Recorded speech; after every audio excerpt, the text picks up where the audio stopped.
Olá pessoal, sejam todos muito bem-vindos a mais uma aula sobre empreendedorismo.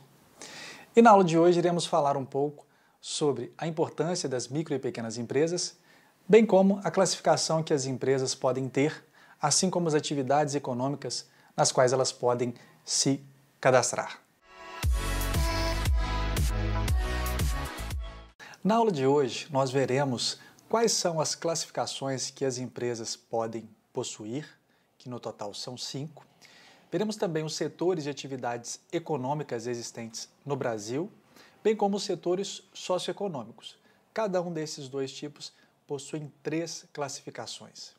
Veremos também a importância das micro e pequenas empresas para o Brasil, para a economia brasileira, bem como a Lei 123 do ano de 2006, que é o Estatuto das Micro e Pequenas Empresas.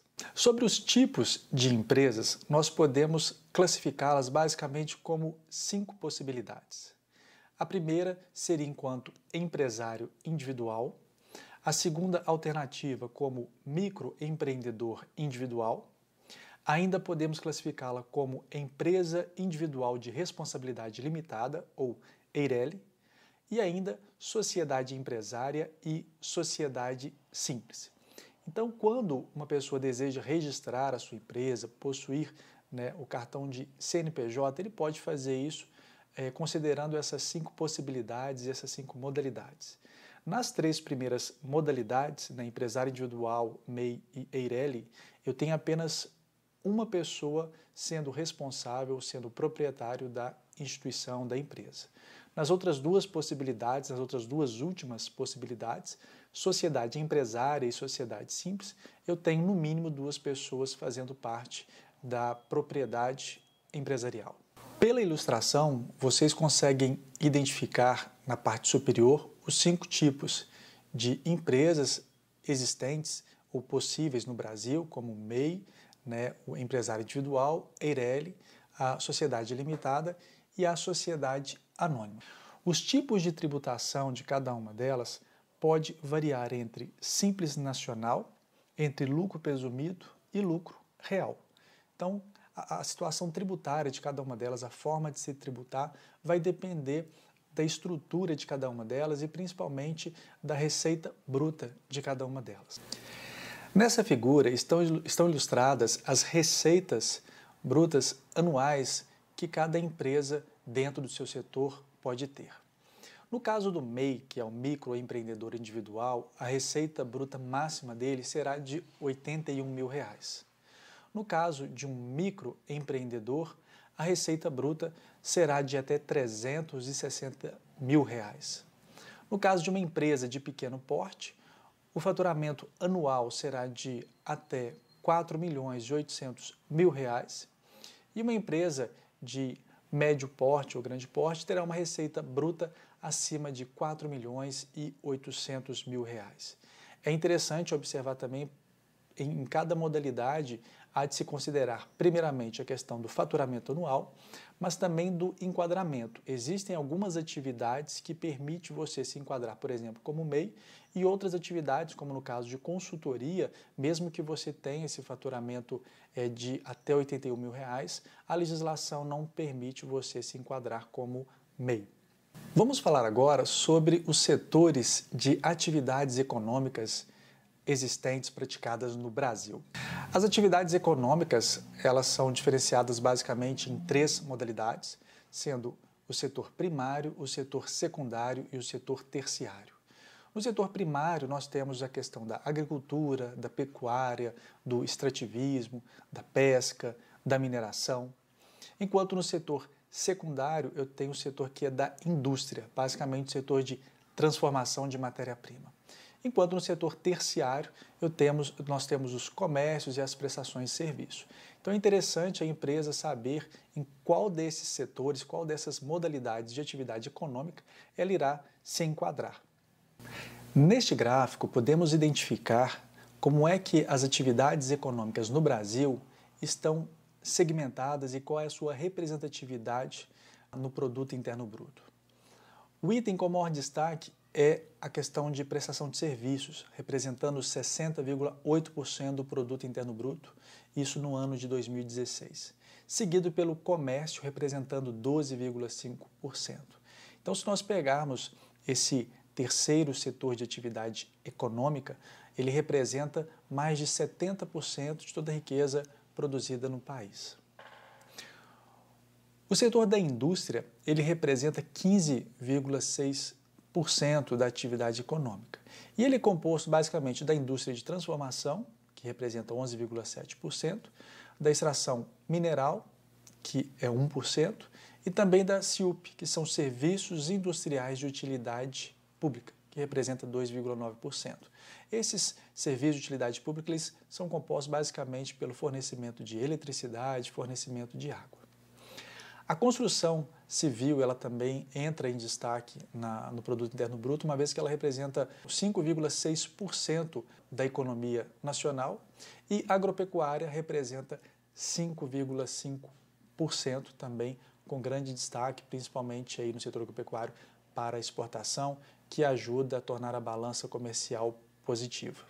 Nessa figura, temos ilustrada a evolução da participação da indústria de transformação no emprego formal brasileiro. Ou seja, quanto é que a indústria é responsável em termos de empregabilidade no Brasil? Temos aí uma série histórica que varia de 1985 até 2015 e, infelizmente, nós percebemos uma queda nessa representatividade de fornecimento de mão de obra por parte da indústria. Em grande medida, isso é devido à baixa competitividade que as indústrias brasileiras têm, principalmente frente ao mercado chinês, ao mercado asiático. O Brasil também tem se dedicado mais ao setor de serviços e setor de comércio e menos ao setor de transformação, que é esse que está sendo analisado agora. Outra medida também se deve à questão da absorção de tecnologia, da utilização de tecnologias que, em grande parte, acaba dispensando a mão de obra, principalmente a mão de obra menos qualificada. Em termos do quantitativo de empresas do setor de transformação, do setor da indústria, ela representava, no ano de 1986, 14,3% dos estabelecimentos comerciais. Agora, em 2015, o setor da indústria representa 9,6% do número total de estabelecimentos comerciais existentes no Brasil. Ou seja, a cada 100 empresas existentes, 9,6 são do setor de transformação. Uma outra forma de classificar as empresas é com base nos setores socioeconômicos, que, assim como os setores de atividades econômicas, são 3. Essencialmente, nós temos o primeiro setor, o segundo setor e o terceiro setor. O primeiro setor ele é composto pelas entidades públicas, seja do Poder Executivo, do Legislativo ou mesmo judiciário, e das diversas instâncias ou esferas como federal, estadual e mesmo municipal. No segundo setor, nós temos as entidades privadas, São aquelas empresas SA, empresas de capital aberto, de capital fechado, as cooperativas. Então, todas as empresas que têm uma iniciativa particular e privada, seja individual ou coletiva, se caracteriza como segundo setor. Já no terceiro setor, nós temos as ONGs ou as entidades ambientais, entidades filantrópicas, associação de classe, clubes de serviço. Então, são todas aquelas instituições que, essencialmente, não têm uma finalidade lucrativa e, ainda assim, têm uma finalidade de bem-estar social, de contribuição social. Veremos agora alguns dados estatísticos sobre a importância das micro e pequenas empresas para o Brasil. Em termos estatísticos, as micro e pequenas empresas são responsáveis por 25% do produto interno bruto, ou seja, por toda a riqueza produzida no país. Gera 14 milhões de empregos e as micro e pequenas empresas também são responsáveis por 60% do emprego formal do país. Então, apesar delas serem responsáveis por 25% do produto interno bruto, da geração de riqueza, elas representam a oferta de 60% do emprego formal no país. 99% dos 6 milhões de estabelecimentos formais existentes são de micro e pequenas empresas. E 99,8% das empresas que são criadas a cada ano se referem a micro ou pequenas empresas. Uma outra informação que também nós podemos delegar às micro e pequenas empresas está relacionada à questão das exportações, ou seja, 1% daquilo que é exportado do país provém de micro e pequenas empresas. Vejamos a seguir alguns aspectos gerais da Lei Complementar número 123, criada em 14 de dezembro de 2006, que institui o Estatuto Nacional da Micro e da Empresa de Pequeno Porte. Temos aqui então a Lei atualizada das micro e pequenas empresas, que é a Lei Complementar 123. Nesse arquivo em PDF nós temos 38 páginas. Então, toda pessoa que deseja abrir um negócio, que deseja estruturar o seu negócio, principalmente se ele for uma microempresa ou uma empresa de pequeno porte, é interessante ele conhecer as particularidades dessa lei, assim como qual é a classificação que ele vai estabelecer dentro do seu CNPJ ou mesmo setor de atividade. Essa lei, ela tem algumas disposições, em especial algumas disposições preliminares, onde ela vai tratar, dentro de outras coisas, a apuração e recolhimento do imposto e contribuições, quer da União, do Estado, do Distrito Federal e dos municípios, mediante regime único de arrecadação, inclusive obrigações acessórias. Então, toda a questão relacionada à tributação, aos impostos, essa lei ela trouxe grande simplificação ao processo em relação ao que era até então vigente, e ele vai estabelecer todas essas formas tributárias. A lei também vai regir sobre o cumprimento de obrigações trabalhistas e previdenciárias, inclusive obrigações acessórias. Ela também vai tratar do acesso ao crédito e ao mercado, inclusive quanto à preferência nas aquisições de bens e serviços pelos poderes públicos, no caso de licitações. Um artigo que chama atenção na legislação é o artigo 44, onde ele estabelece o seguinte: nas licitações será assegurada, como critério de desempate, preferência de contratação para as microempresas e empresas de pequeno porte. Então, essa lei 123, ela traz uma série de benefícios, desde a simplificação de impostos até a questão de preferências no caso de contratações em licitação. No anexo 1 da legislação, nós podemos identificar as 6 possíveis faixas que qualificam as micro e pequenas empresas e, com base em cada faixa, será estipulada uma tributação diferente. A primeira faixa são de empresas que se enquadram com receita bruta anual de até R$ 180 mil. Na realidade, a receita bruta dos últimos 12 meses. A segunda faixa de empresas que receberam de 180 mil até 360 mil. Depois temos as faixas para a terceira, quarta, quinta e sexta classificação empresarial. Para cada uma delas teremos uma alíquota que vai variar de 4% até 19%.